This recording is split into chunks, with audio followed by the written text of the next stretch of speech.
All right, welcome to this video walkthrough of a ground level 1-bedroom here in West Roxbury. Great location.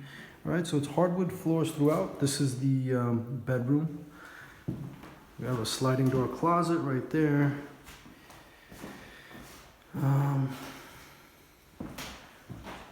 Windows, you're looking directly out to the park right across the street.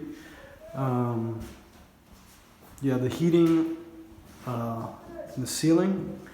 All right, so back into the foyer. And we'll make a right. So it is a split style. This would be a living room, but it could also be a private room. All right. There's plenty of windows. For a garden level, this still gets a lot of sunlight. All right.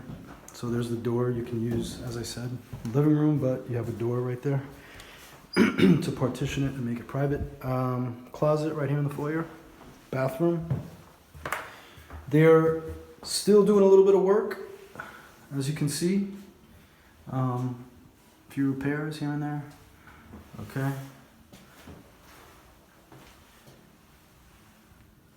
All right. And into the kitchen. All right, as I said, still getting loads of sunlight. This is a door that leads you to the emergency exit. You have your standard kitchen, gas stove, sink, fridge, cabinets, and some counter space. All right, and there you have it. There's laundry in the basement. Well, that's about it. Heat and hot water included. Hope you enjoyed the video walkthrough. And yeah, have a good one.